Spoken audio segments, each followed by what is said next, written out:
You know that moment. You wake up, and for a second, everything is still. The sun peeks through your curtains, and you're trying to center yourself, ready to focus on the day ahead. But then, he pops into your mind again. You didn't ask for it. You weren't even thinking about him, and yet there he is. A memory, a flash of a moment, a smile, or maybe just a feeling. And suddenly, you're not in the present anymore. You're in the past, or worse, stuck in some emotional limbo between what was and what might have been. He doesn't even talk to you anymore. Maybe he disappeared a long time ago. No message, no closure, no explanation. And yet somehow he's still there. Not physically, not in your life, but emotionally, energetically. He's living in a quiet, stubborn corner of your mind. And it makes you wonder, why? Why him? Why still? If this resonates with you, take a deep breath. You are not crazy. You're human. You're feeling something real, even if you can't always explain it. What you're going through is more than just missing someone. It's not just nostalgia, and it's not just heartbreak. It's a pattern, an energy, a connection, or at least the echo of one. Some call it a soul tie. Others might call it an energetic imprint. Carl Jung called it the psyche's way of mirroring the unconscious. Whatever name you give it, one thing is clear. This feeling has a hold on you. And today, we're going to explore why and what to do about it. Let's start with this truth. Where your attention goes, your energy flows. That's not just spiritual talk. It's psychological reality. Every time you think of him, especially with strong emotion, longing, sadness, confusion, you're feeding an energetic loop, even if he's not aware of it, even if he's moved on. And that loop, it's not neutral. It creates vibration. It shapes your emotional experience. Maybe you've tried everything to distract yourself. You stay busy, spend time with friends, maybe even flirt with someone new. But he still finds a way back into your thoughts. You hear a song. You see something he would have laughed at. You smell a scent that reminds you of a certain moment. And just like that, the memory is alive again. But here's the truth no one tells you. What you're feeling may not be about him. Not anymore. You see, our minds love patterns. We crave the familiar, even when the familiar is painful. It's like our emotions have muscle memory. When we feel a certain type of connection, it leaves an imprint, an emotional chemistry that the body can become addicted to. That's why even when the relationship is over, even when you know it wasn't right, you still feel pulled, not because he's the one, but because your mind and body are looping through the emotion, over and over. It becomes less about him as a person, and more about what he represents. So the real question becomes, is this connection truly about him? Or is it about a version of yourself that you felt when you were with him? Because sometimes what we miss isn't the man. It's how we wanted to be loved by him. It's the fantasy, the feeling, the hope, the idea of what could have been. But holding on to that keeps you tied to a reality that no longer exists. Carl Jung said, "Until you make the unconscious conscious, it will direct your life and you will call it fate." Think about that. You might believe this connection is meant to be. You might think it's fate, intuition, destiny. But if it's rooted in unconscious emotional habits, it's not fate. It's a cycle that you have the power to end. But to do that, you have to ask yourself a tough question. What do I feel when I think about him? Is it joy, expansion, peace? Or is it anxiety, emptiness, fear, a tight knot in your stomach? Because if it's the latter, you're not manifesting a connection, you're repeating a wound. And here's something powerful to understand. The body doesn't know the difference between a memory and a current experience. When you replay those moments, your body feels them as real, right now. The chemistry is triggered, the emotions flood back. And that emotional flood is what your mind gets used to. So it keeps going back to it, like a song on repeat. That's why moving on is not just about getting over someone. It's about breaking a chemical bond, an emotional addiction, a loop of memory and longing that once served you, but now only keeps you stuck. So how do you shift that? The first step is awareness, which you already have, because you're here, reading this, asking the questions most people try to avoid.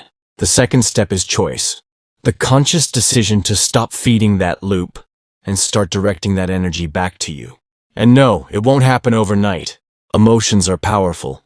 But so are you. Here's a simple practice to start reclaiming your energy. Grab a journal. Write down every thought, feeling, memory, or message you wish you could say to him. Don't filter. Don't hold back. Pour it all out. Not to send, but to release. What you can express, you can transform. Then ask yourself, what do I need right now? What part of me is still waiting to be seen, loved, understood? Because here's the truth. The more you give that love and understanding to yourself, the less you need it from someone who isn't even present. You don't need closure from him. You need clarity within you. And clarity comes not when you force yourself to move on, but when you shift the emotional center of gravity from him to you, from waiting for someone to return to choosing to return to yourself. This isn't about cutting off your feelings. It's about rerouting them, about allowing them to inform you, but not define you. You are allowed to feel it all and still choose something better. And as you do that, something subtle but powerful begins to happen. The grip loosens. The emotional weight starts to lift. You realize you don't need to chase answers or signs. You already hold the wisdom inside, because it was never really about him. It was always about you. So here you are, aware that what you feel might not be about him, but about something within you. You've started to understand that the connection may not be fate, but a familiar emotional pattern. That's a huge step. Most people never get there. They spend years replaying stories that were never finished and trying to decode silences that never had answers. But now that you're seeing things more clearly, the question becomes, what do I do with this feeling that still lingers? Because here's what no one tells you. Understanding the why doesn't automatically switch off the feel. Your mind can know something is over, but your body, your heart, might still be holding on. That's not weakness. That's human biology, human psychology, and human love. So let's talk about what you do with the feeling when it won't leave. The first and most important thing, stop fighting the feeling. That might sound counterintuitive. Maybe you think that pushing it away, stuffing it down, distracting yourself endlessly is the way to forget. But ignoring what's real only buries it deeper, and what's buried doesn't disappear. It just controls you from the shadows. So instead of resisting the emotion, witness it. Not as something to be ashamed of, but as energy. That's all emotion is. Energy in motion. And energy is meant to move, not stagnate. When you feel that ache, that longing, that confusing pull towards someone who's not here anymore, pause, breathe. Ask yourself, what is this feeling trying to tell me? Is it telling you you're still waiting for answers? That you're still carrying unspoken words? That you're craving validation, love, closeness, or just the feeling of being chosen? Let it speak, not so it controls you, but so it releases you. And here's something powerful to remember. You can honor your emotions without giving them control over your future. You can feel the pull and still choose not to act from it. That's where your power lives. Not in not feeling, but in choosing how you respond. Now let's explore something deeper. Many people confuse emotional intensity with intuitive truth. They think, if I feel this strongly, it must mean something real is still there. But emotional intensity doesn't always equal emotional truth. Sometimes it's just the echo of an unmet need. So ask yourself, am I attached to this person? Or am I attached to the version of me that existed when I was with them? Because often we don't miss the person. We miss how we felt with them. We miss who we thought we were becoming in their presence. The dream, the potential, the promise. And when that dream is taken away, either by their choice or circumstances, it leaves a gap. A gap your mind keeps trying to fill by going back. But here's the truth. That dream isn't dead. It's just waiting for you to own it, to become it, to realize that you don't need anyone else to unlock it. Let's look at this from a Jungian lens. Carl Jung believed that the people who show up in our lives, especially the ones who affect us deeply, are often mirrors. They reflect something in us, either what we desire, what we deny, or what we haven't yet integrated. Sometimes the person you can't stop thinking about represents a part of yourself you've disowned. Maybe he mirrored your longing for freedom, or intimacy, or being truly seen. Maybe he brought out a side of you that you wish you could access again, your softness, your fire, your passion. But here's the key insight. You don't need him to access those parts of you again. He might have been the spark, but you are the flame.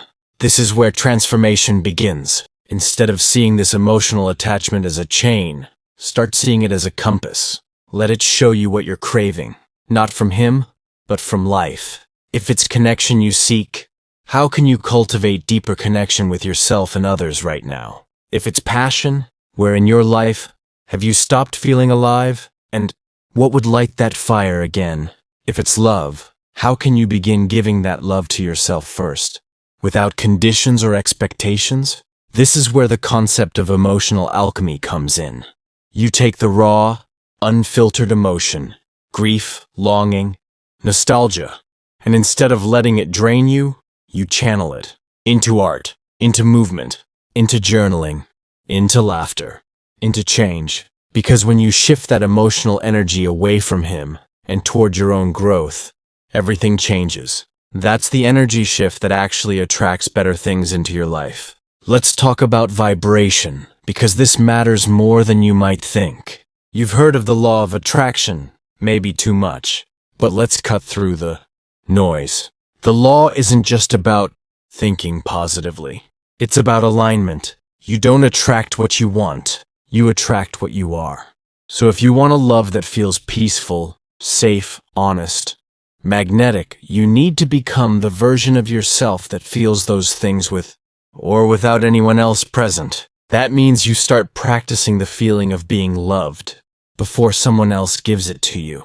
That means you stop vibrating with anxiety, need, or desperation, because those frequencies attract more of the same. Instead, you shift your frequency to confidence, calm, joy, fulfillment. You don't pretend. You train your nervous system to believe you're safe. You rewire your emotional response to believe that being alone isn't a punishment. It's a portal. Here's a simple but powerful exercise. Before you sleep, close your eyes and visualize a version of yourself who is deeply loved, not just by a partner, but by life itself. Imagine yourself laughing, free, glowing, surrounded by people who see you, honor you, choose you without hesitation. Don't give that love a face. Just feel it. Let your body absorb that feeling. Let it become familiar. Because your body must learn to feel good now in order to attract something good later. Your brain loves repetition, so repeat the energy you want, not the energy that hurt you. And one day, without realizing it, you'll stop waking up thinking of him. Not because you pushed him away, but because you pulled yourself forward. Because slowly, your thoughts will stop circling back to the past. They'll start pointing toward the future, a future that is lighter, fuller, aligned. And you'll start to see clearly. It was never about making him come back. It was always about coming back to yourself. So now you've walked through the awareness. You understand this. That the reason he lingers in your mind isn't necessarily because of who he is, but because of what he represents, an emotional pattern, an energetic residue, or even a version of yourself you once felt close to. You've begun to shift that energy. You've started to witness your feelings rather than drown in them. And you're learning that healing isn't about erasing the past, it's about reclaiming your power from it. Now comes the most beautiful, powerful, and transformative part of all, choosing yourself. Because here's the truth most people miss. Real attraction, lasting, deep, soul-level attraction doesn't come from trying to be perfect or chasing after love. It comes from alignment. It comes from presence. It comes from being so in tune with yourself that anyone not in tune with you simply falls away. There's something undeniably magnetic about a woman who knows herself. She doesn't need to be loud or flashy. She doesn't need to prove anything. Her energy speaks for her. It says, I'm whole, whether you choose me or not. I'm not waiting. I'm living. And I'll only invite in what rises to meet me. That's seduction in its truest form. Let's talk about that magnetism. True magnetism doesn't come from text games, waiting a certain number of hours to reply, wearing the right thing, or pretending to be indifferent. It comes from authentic self-respect. It comes from being so rooted in your own energy that you're no longer asking, does he want me? Instead, you're asking, do I feel good in his presence? Does my nervous system feel safe, soft, seen when I'm with him? Because that is the real metric. That's how you know love is right, not when you're constantly analyzing his behavior, but when you're not afraid to just be. But here's the paradox. You can only reach that level of connection with someone after you've created it within yourself. Carl Jung said, "The privilege of a lifetime is to become who you truly are." So who are you without the story of him? Without the old wound? Without the constant wondering?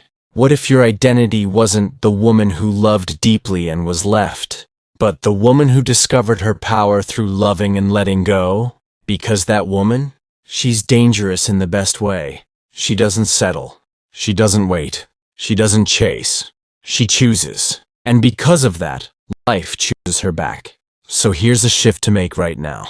Stop asking, "Does he miss me?" And start asking, "What kind of love do I want to experience next?" Paint that picture. What does it feel like in your body to be with someone who truly sees you, without games, confusion, or emotional breadcrumbing? You'll notice, when you visualize that kind of love, he might not even fit into the image. And that's okay, because the one who is meant for you will feel like peace, not pressure. He won't leave you wondering. He won't dip in and out of your life like a ghost with timing issues. He'll meet you, steadily, intentionally, consistently. Not because you begged, but because you vibrated on the level of someone who is ready to receive it.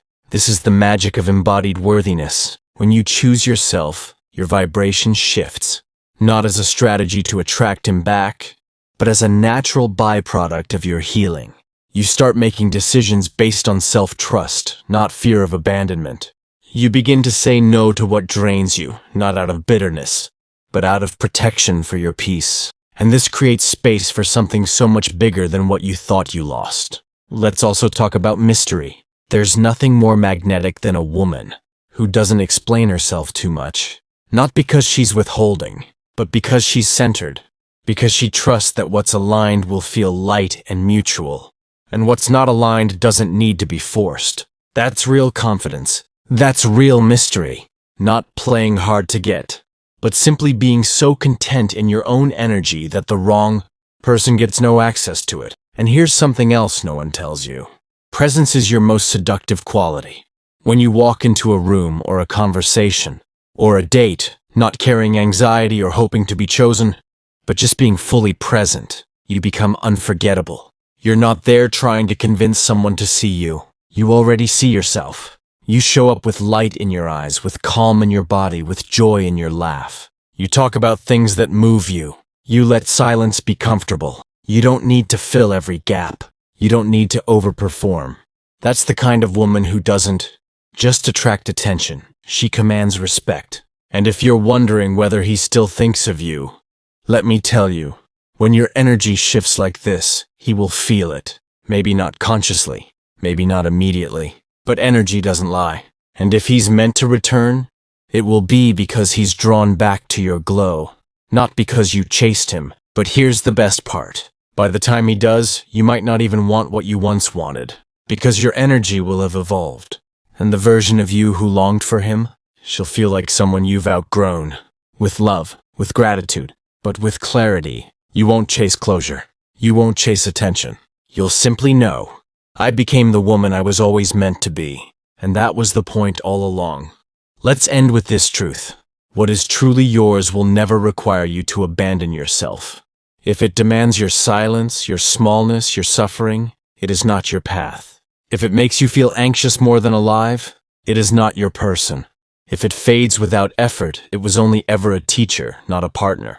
But if you honor yourself first, your energy, your light, your vision, then life has no choice but to meet you there. So yes, you may still think of him from time to time. That's okay. Let it be a passing wave, not an anchor. A memory, not a roadmap. Because your story is still being written. And this next chapter? It's about you. Whole, clear, magnetic. The kind of woman who doesn't beg to be seen. She is the light. And the right love will find her by following it.